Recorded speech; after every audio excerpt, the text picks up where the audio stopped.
Imagine this. It's 2 a.m. and you're lying in bed, phone glowing inches from your face.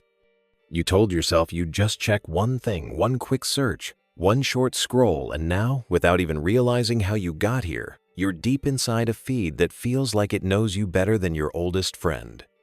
Every swipe feels personal, as if the screen is whispering, "Here, this is exactly what you were looking for. This is you." But here's the thing. What if that's not true? What if what you're seeing isn't you at all, just a reflection that's been carefully surgically constructed to make you believe it is? What if the you that's scrolling right now isn't the same you who picked up the phone 10 minutes ago? What if the very act of looking has already rewritten you in ways you can't undo? You might think you're in control, that you're the one deciding which video to watch, which article to click, which argument to engage in. But what if the choice is an illusion? What if every decision you make in this moment has been rehearsed for you, orchestrated behind the scenes, so that by the time you act, you're just playing out a script you didn't write? The strange part is, you'd feel it if someone took your phone from your hands. You'd notice if someone physically blocked your view. But when the invasion comes invisibly, line by line, pixel by pixel, you don't feel attacked, you feel seen. And that's the most dangerous part. We've been taught to fear the obvious forms of control, the propaganda broadcast, the authoritarian speech, the laws that tell you what you can and can't say. Those are blunt tools. You can resist them because you can see them. But the control you face now doesn't demand obedience. It doesn't need to threaten you. It feeds you. Instead, feeds you exactly what keeps you looking, liking, and coming back. And here's the paradox. The more it feels like your feed, the less it actually belongs to you. It belongs to the algorithm, an invisible pattern of decisions made by a system that doesn't know you as a person, but knows you as data. It knows the angle of your gaze, the pause before you scroll, the way your thumb hesitates when you see a face you like or a headline that makes you furious. It doesn't need to understand why. It only needs to know that you will. Now, stop and ask yourself, when was the last time you consumed information without it being tailored to you? Can you even remember what that feels like? To see the world unfiltered, raw, without the soft, invisible edges cut to fit the shape of your mind? The truth is, most of us can't. The neutral internet doesn't exist anymore, not for you, not for me, not for anyone connected to a feed. Every search you make is an audition for the next one. Every like is a breadcrumb leading deeper into a forest you think you're exploring, but which is in fact closing in around you. And here's the question that should keep you awake tonight. If you've been trained to see the world in a certain way, how would you even know? If the frame has been there from the moment you opened your eyes, how can you be sure there's even a frame at all? This isn't just about news articles or viral videos. It's about the architecture of attention itself. Because every time you give the algorithm your time, you give it a little more of your mind. And every time it feeds you something that triggers you anger, desire, outrage, nostalgia, it's not just predicting your behavior. It's shaping it. It's practicing on you. Now imagine this same system running not just on your phone, but in every search, every recommendation, every curated playlist, every digital map that tells you where to turn next. Imagine if the line between guidance and control didn't just blur it, vanished completely. How do you fight something you can't see? How do you reclaim a choice when the very sensation of choosing might already be manufactured? You might tell yourself that you'll just be more mindful about your screen time. But how do you stay mindful inside a system that thrives on making you forget? That turns minutes into hours and calls it entertainment, connection, even self-expression? Here's the uncomfortable truth. You can't out-willpower a machine that runs on your impulses. You can't stay objective when every bit of input you receive has been tuned to bypass your conscious mind entirely. And so you have to ask, if you are what you pay attention to, then in this moment, who are you becoming? And maybe more urgently, who is deciding? Because the war for your attention isn't coming. It's here. It's in your pocket, in your home, in your hands, right now. And if you don't know the rules of this war, you're not just losing. You might already be captured. But the scariest part isn't the idea that you've been caught in this net. It's that you've been taught to enjoy the feeling of being caught. And once you see that, once you really see it, there's no going back. Which means the next question is simple and brutal. Are you ready to look? Imagine this. You wake up in the morning, not to sunlight creeping through your curtains, but to the soft glow of your phone screen. Before your feet touch the ground, you already know what's waiting for you, your feed. It's an endless scroll, a river that flows without banks, carrying with it news, opinions, jokes, outrage, and subtle nudges about what you should think, feel, and desire today. You swipe once, and something inside you clicks an invisible hand choosing what you see. You swipe again, and the river changes course, just slightly, guiding you somewhere you didn't intend to go. Here's the unsettling part. You believe you're making choices. You believe you're just browsing. But what if you aren't? What if the moment you open that feed, the feed opens you? What if you're not deciding what you see, but being trained like a lab animal, like Pavlov's dogs, to react in ways you barely notice? Think about it. How many times have you seen something online and thought you were forming your own opinion, only to realize later it was eerily similar to everyone else's? How often do you discover something new, only to learn it's trending in the exact same moment for millions? And here's the real fracture in the mirror. This isn't just about distraction. This is about identity. Every swipe, every pause, every click is not only recorded, but fed back into the system to refine the portrait it has of you. Not the you tell your friends about, not the you want to believe in, but the statistical you, the sum of your micro-hesitations, your guilty pleasures, your rage, clicks at 1 a.m. That portrait is then used to decide what you will see next. So, let's ask the question you've been avoiding. If your digital reflection is being shaped in ways you can't see, how much of you is really you? Here's the paradox that should keep you up at night. You are both the artist and the clay. You are shaping your own mind, while something else is shaping you. The algorithm is not a machine out there somewhere. It's a mirror you stare into so often that you forget it's even there. The scary thing isn't that the algorithm might know you better than your friends or your partner. The scary thing is that it might know you better than you. And it's not just predicting you, it's steering you. What does it mean to have your attention, your most precious and limited resource, captured and directed by something designed not for your benefit, but for its own? What does it mean to choose in an environment where the menu itself is curated without your knowledge? You think you can outsmart it. That's part of the trap. You feel you can scroll just a little without being affected. But can you? When was the last time you left your feed with a mind as clear as when you entered it? Now, picture this on a societal scale. Millions of minds, all being nudged in tiny, almost invisible increments toward specific emotions, attitudes, and beliefs. One person feeling slightly more anxious, another slightly more outraged, another slightly more hopeless. And the sum of all those slightlys is a culture that doesn't remember how it got where it is, only that it's here, together, feeling something it can't quite name. Here's the ultimate question, the one that should feel like a stone in your shoe. If you can't tell where your desires come from, Whether they're yours or placed there, how can you claim to be free?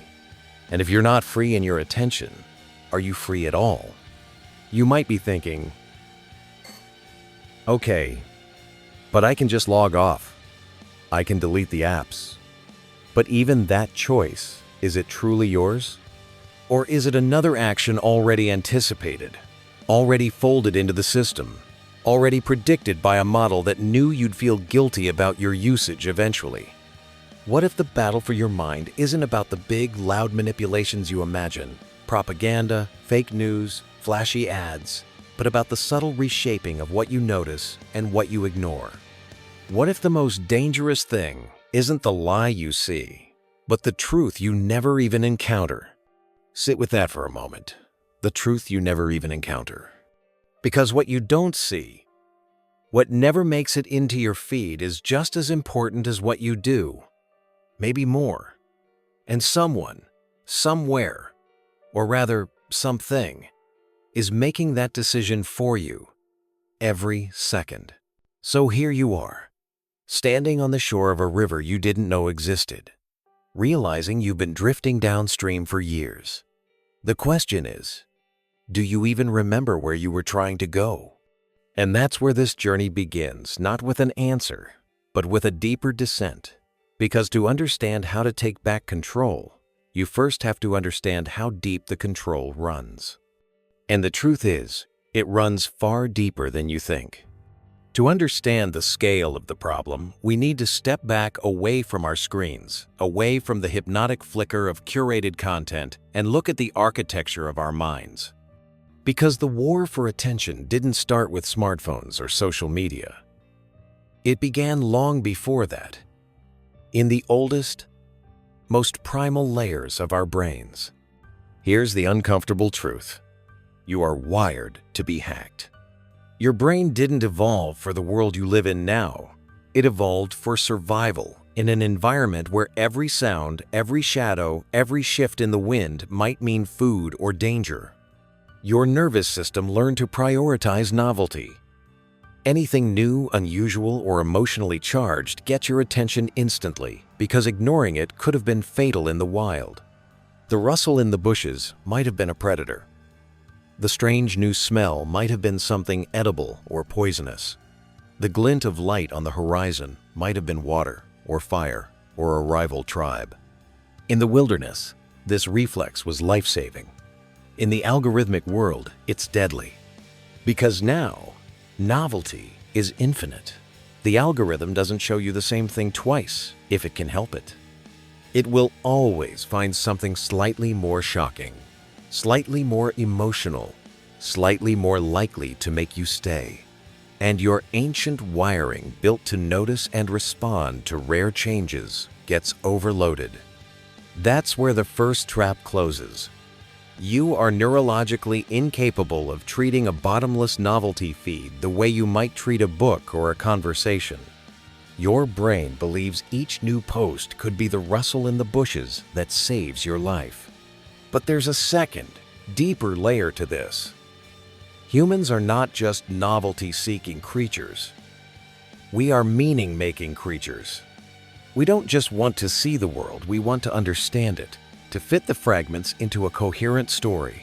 And the algorithm offers a story, but not your story.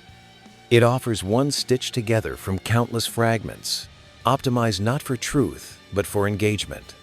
Philosophers have been warning us about this kind of distortion for centuries.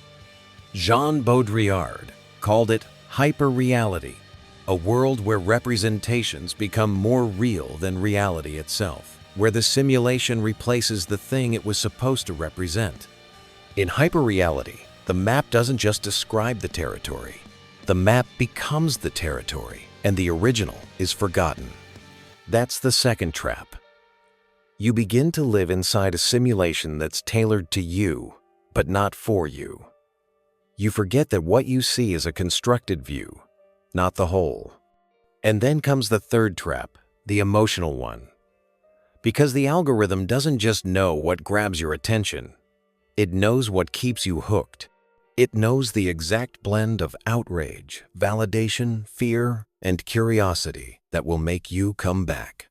And it doesn't care whether that emotional cocktail leaves you happier or sadder, more informed or more confused. It cares only that you keep sipping. This is why people report feeling both addicted to and drained by their feeds. It's why you can scroll for hours and still feel strangely unsatisfied afterward, as though you've been eating something that looked like food but contained no nutrition. You've been consuming emotional calories without substance, junk food for the mind. But if this were only a matter of bad habits, we might shrug and say, well, I just need better self-control. Unfortunately, the problem is far more insidious. Because each micro-interaction is logged, analyzed, and used to refine the model not of people in general, but of you specifically. That model doesn't sleep. It doesn't forget. It learns faster than you do. And the more you interact, the better it gets at predicting and shaping your behavior. Here's where the philosophical stakes get terrifying. In a sense, you are outsourcing part of your own decision-making to a system that does not have your interests in mind. And the moment you let it decide what you see, you have already let it decide what you think about. Hannah Arendt once said that the most dangerous thing in any society is not necessarily the lies people are told, but the truths they are never exposed to.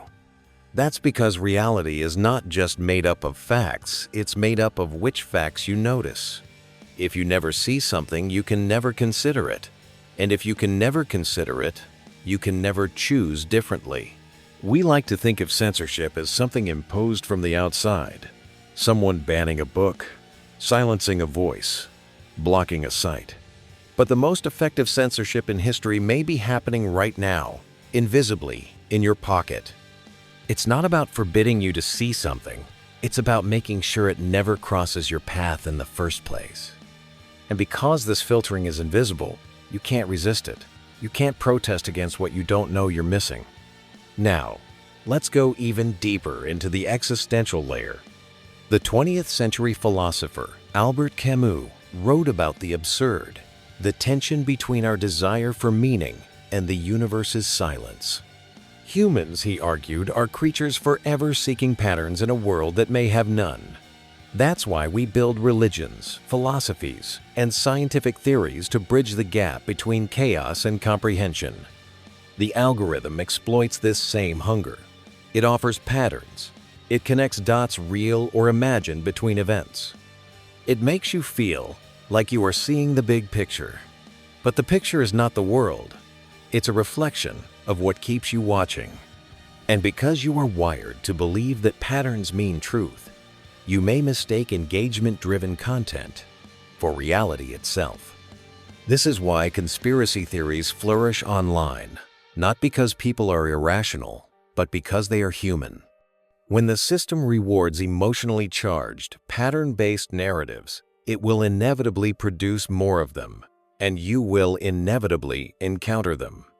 The result? You can end up in what scholars call an epistemic bubble, a closed loop where all incoming information confirms what you already believe, and anything that challenges it simply never appears.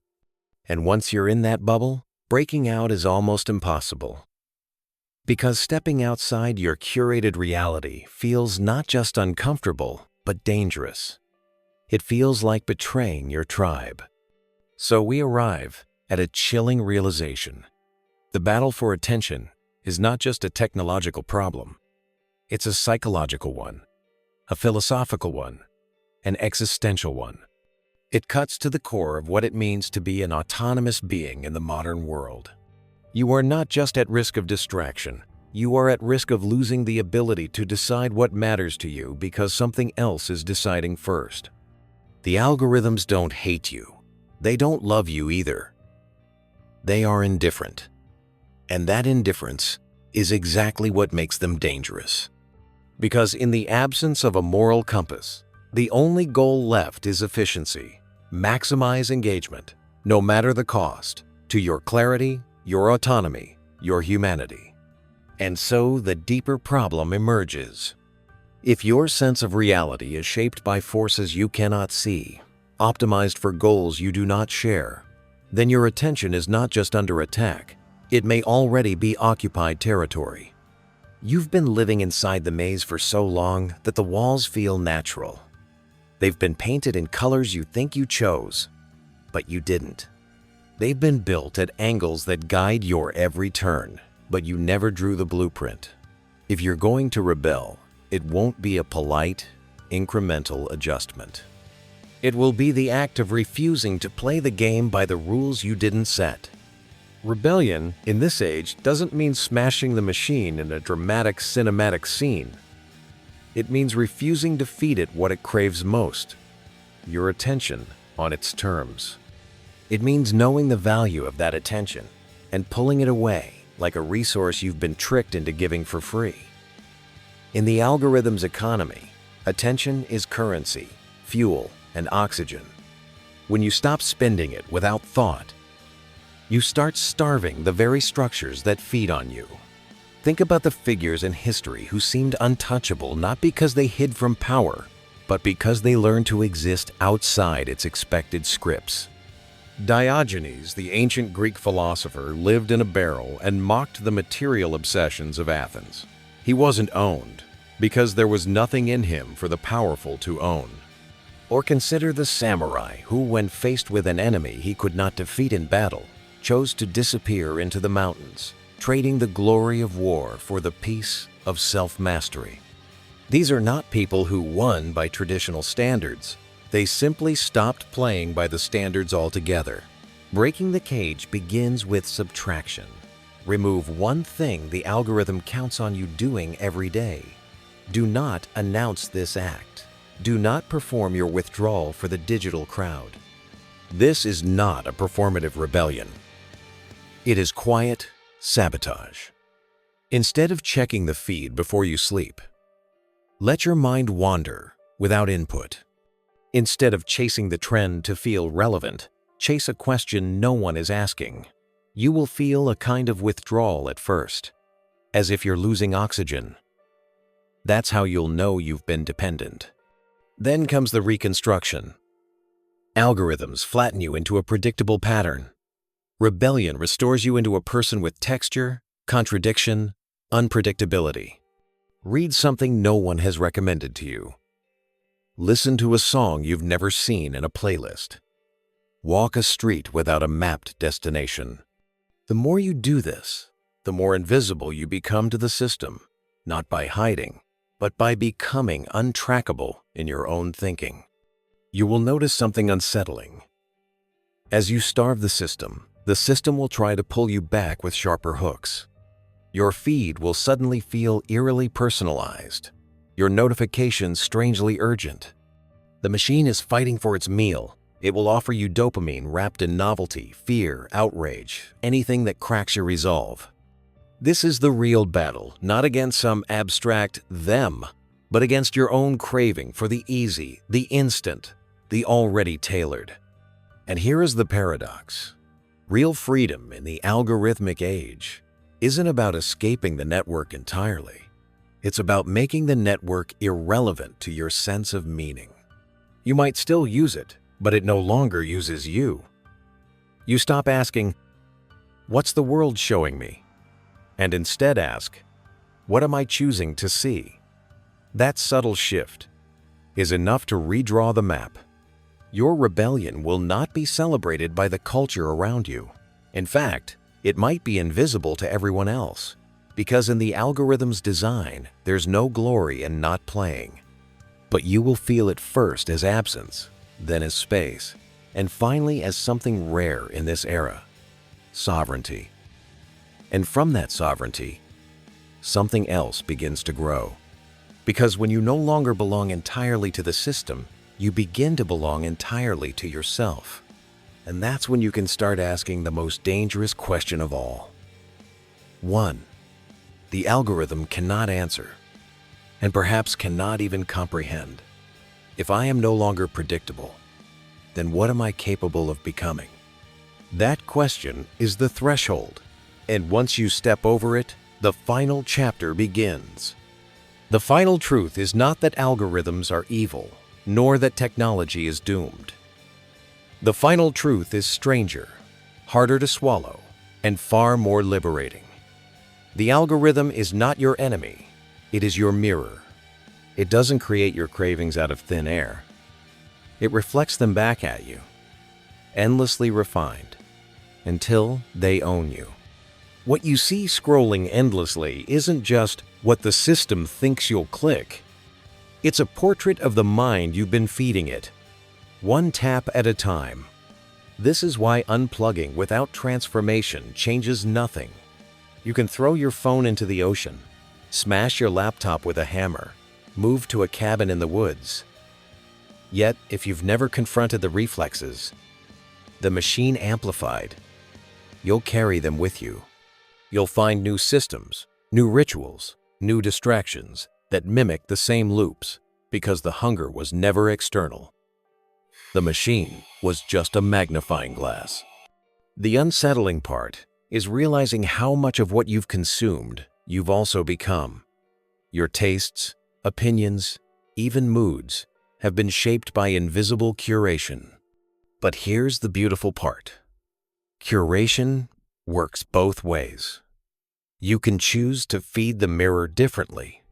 This is not a manifesto for total abstinence.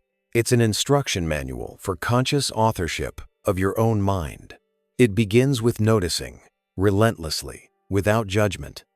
Notice what draws your attention, and then notice who benefits from it. Notice which emotions make you click anger, outrage, longing, fear, and how often they're served to you in just the right dosage to keep you hooked. This noticing is like turning the lights on in a room you've lived in your whole life but never seen. Breaking the cage begins with subtraction. Remove one thing the algorithm counts on you doing every day. Do not announce this act. Do not perform your withdrawal for the digital crowd. This is not a performative rebellion, it is quiet sabotage. Instead of checking the feed before you sleep, let your mind wander without input. Instead of chasing the trend to feel relevant, chase a question no one is asking. You will feel a kind of withdrawal at first, as if you're losing oxygen. That's how you'll know you've been dependent. Then comes the reconstruction. Algorithms flatten you into a predictable pattern.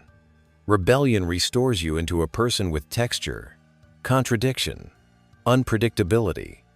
Read something no one has recommended to you. Listen to a song you've never seen in a playlist. Walk a street without a mapped destination. The more you do this, the more invisible you become to the system, not by hiding, but by becoming untrackable in your own thinking. You will notice something unsettling. As you starve the system will try to pull you back with sharper hooks. Your feed will suddenly feel eerily personalized, your notifications strangely urgent. The machine is fighting for its meal. It will offer you dopamine wrapped in novelty, fear, outrage, anything that cracks your resolve. This is the real battle, not against some abstract them, but against your own craving for the easy, the instant, the already tailored. And here is the paradox. Real freedom in the algorithmic age isn't about escaping the network entirely. It's about making the network irrelevant to your sense of meaning. You might still use it, but it no longer uses you.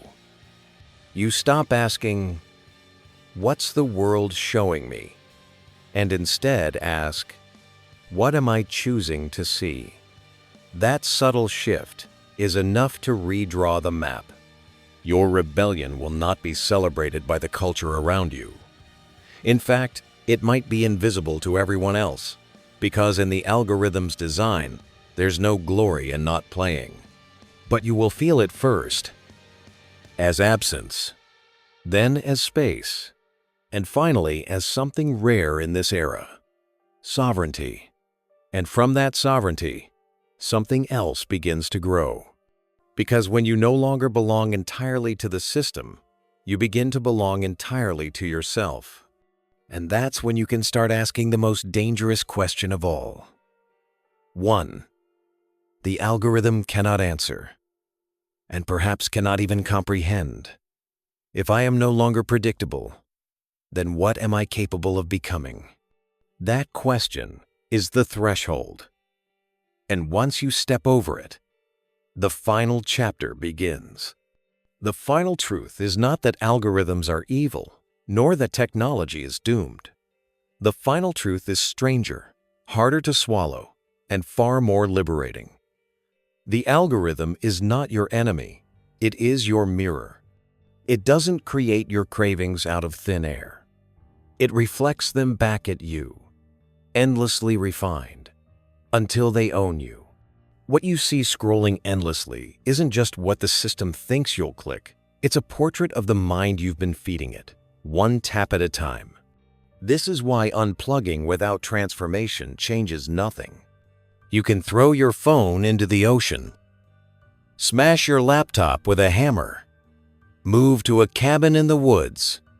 Yet, if you've never confronted the reflexes, the machine amplified, you'll carry them with you. You'll find new systems, new rituals, new distractions that mimic the same loops.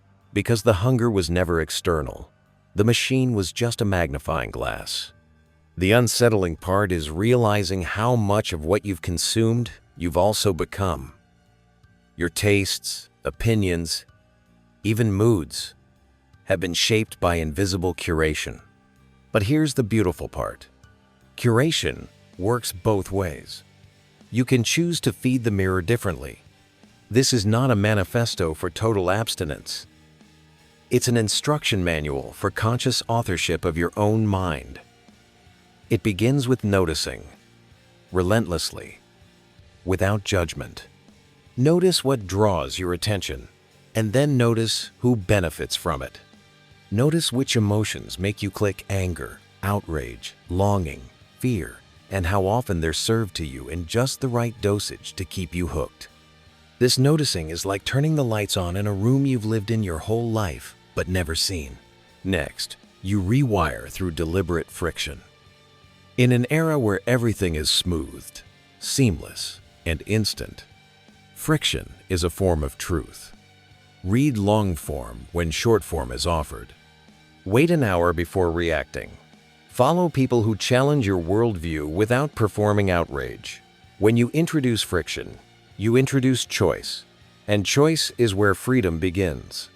Finally, you build what I call an anti-feed. This is the space in your life that algorithms cannot reach. It might be a physical practice, like running without music, cooking without a recipe, or writing with pen and paper. It might be a social practice, like conversations without devices in the room. The anti-feed is where you train your mind to live in a world without constant prompts, and this training bleeds into every other part of your life. When you've built an anti-feed strong enough, you'll notice something astonishing. The algorithm will still run.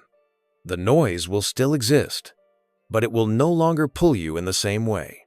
You might glance at the feed, but you will not live there. You will no longer be a citizen of the infinite scroll. You'll be a traveler, passing through, taking only what you choose, leaving no trail deep enough to be mapped. And here lies the paradoxical victory. The algorithm wins by knowing you better than you know yourself. You win by knowing yourself so deeply that the algorithm becomes irrelevant. In that moment, the war ends not because one side has destroyed the other, but because the battle no longer defines you. This is the final truth. Not resistance as an act of aggression, not escape as an act of fear, but authorship as an act of creation. To live beyond the algorithm is to reclaim your role as the primary narrator of your own story. It is to decide that your mind is worth guarding, your time is worth directing, and your life is worth living on terms no machine can calculate. And when you stand there outside the loops, outside the endless optimization, you may finally realize something profound. You were never the product. You were always the author. You just forgot for a while. Now you remember, And remembering is the first chapter of everything that comes next.